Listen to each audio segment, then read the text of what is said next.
तर संसदेत राजनाथ सिंह बोलत होते आणि ही दुसरी दृश्य आपण बघतोय। प्रयागराजमध्ये पंतप्रधान नरेंद्र मोदी पोहोचलेले आहेत। साधू संतांची ते भेट घेत आहेत। सध्या पंतप्रधान नरेंद्र मोदी प्रयागराज दौऱ्यावरती आहेत। 16 विकास कामांचं 167 विकास प्रकल्पांचं ते उद्घाटन करणार आहेत आणि 6000 कोटींच्या प्रकल्पांचं उद्घाटन पंतप्रधान नरेंद्र मोदी यांच्या हस्ते होणार आहे। साधू महंतांची भेट घेताना पंतप्रधान नरेंद्र मोदी आपल्याला दिसतायत। कुंभमेळ्याच्या पार्श्वभूमीवर 5500 कोटींच्या प्रकल्पांची भेट पंतप्रधान नरेंद्र मोदी यांच्याकडून, तर महाकुंभातील 167 विकास प्रकल्पांचं उद्घाटन पंतप्रधान मोदींच्या हस्ते आज प्रयागराज दौऱ्यादरम्यान होत आहे। 10 नवीन उड्डाणपुलाचं देखील उद्घाटन पंतप्रधान करणार आहेत। 6000 कोटींच्या प्रकल्पांचं उद्घाटन पंतप्रधानांच्या हस्ते होणार आहे आणि त्यासाठीच प्रयागराज येथे पंतप्रधान मोदींचा हा दौरा। भारद्वाज आश्रम कॉरिडॉर, अक्षयवत कॉरिडॉर, हनुमान मंदिर कॉरिडॉरचं देखील उद्घाटन पंतप्रधानांच्या हस्ते आज होत आहे आणि प्रयागराजच्या दौऱ्यावरती असलेले पंतप्रधान मोदी आपल्याला दिसतायत आणि साधू महंतांच्या ते भेटी गाठी घेत आहेत। सर्वांना हात जोडून अभिवादन करतायत साधू संत पंतप्रधानांच्या भेटीसाठी आणि त्यांच्या सोबत उत्तर प्रदेशचे मुख्यमंत्री योगी आदित्यनाथ देखील आहेत आणि इतर सर्व मान्यवर। पंतप्रधान प्रयागराजमध्ये आहेत आज।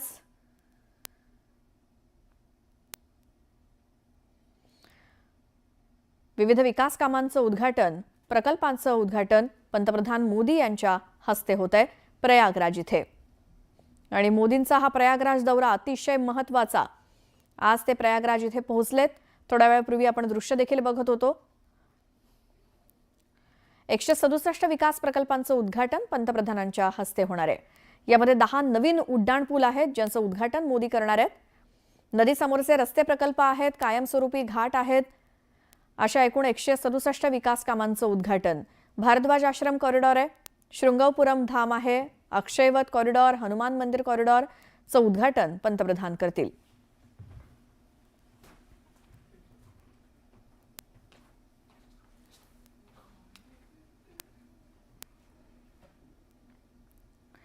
यानंतर एक मोठी बातमी बघूया। दिल्लीमध्ये काँग्रेसच्या सर्व खासदारांची बैठक पार पडली। काँग्रेसचे प्रभारी रमेश चन्नीथला यांच्या उपस्थितीत ही बैठक झाली। यावेळी विधानसभा निवडणुकीतील पराभवावरती चिंतन करण्यात आलं। या संदर्भात खासदार बळवंत वानखेडे यांच्याशी संवाद साधलाय आमचे प्रतिनिधी प्रशांत लीला रामदास यांनी।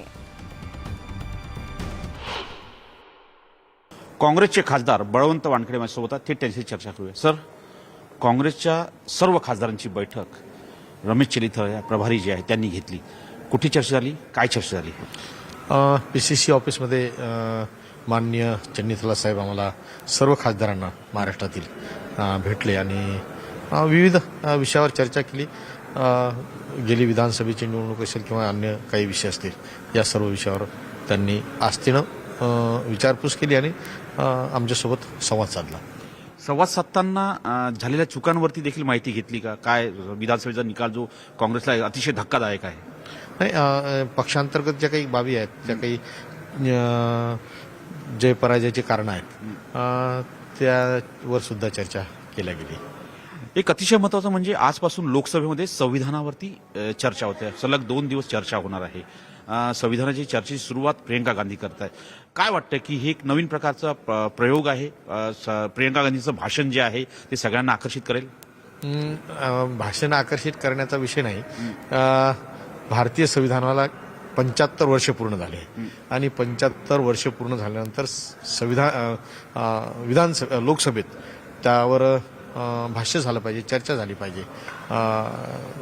जो काही आजपर्यंत संविधानामुळे जो संपूर्ण देश टिकून आहे, त्यावर मंथन झालं पाहिजे की बाबासाहेब आंबेडकरांनी जी लिहिलेली घटना आहे ती किती आज म्हणजे महत्त्वाची आहे। त्या संदर्भात अनेक लोकांची भाषणं होणार आहेत। काँग्रेसच्या तर्फे आदरणीय प्रियंकाताई गांधी यांचं सुद्धा भाषण होणार आहे। नवी दिल्लीहून जर्नलिस्ट योगेंद्रसह प्रशांत रामदास, न्यूज 18 लोकमत।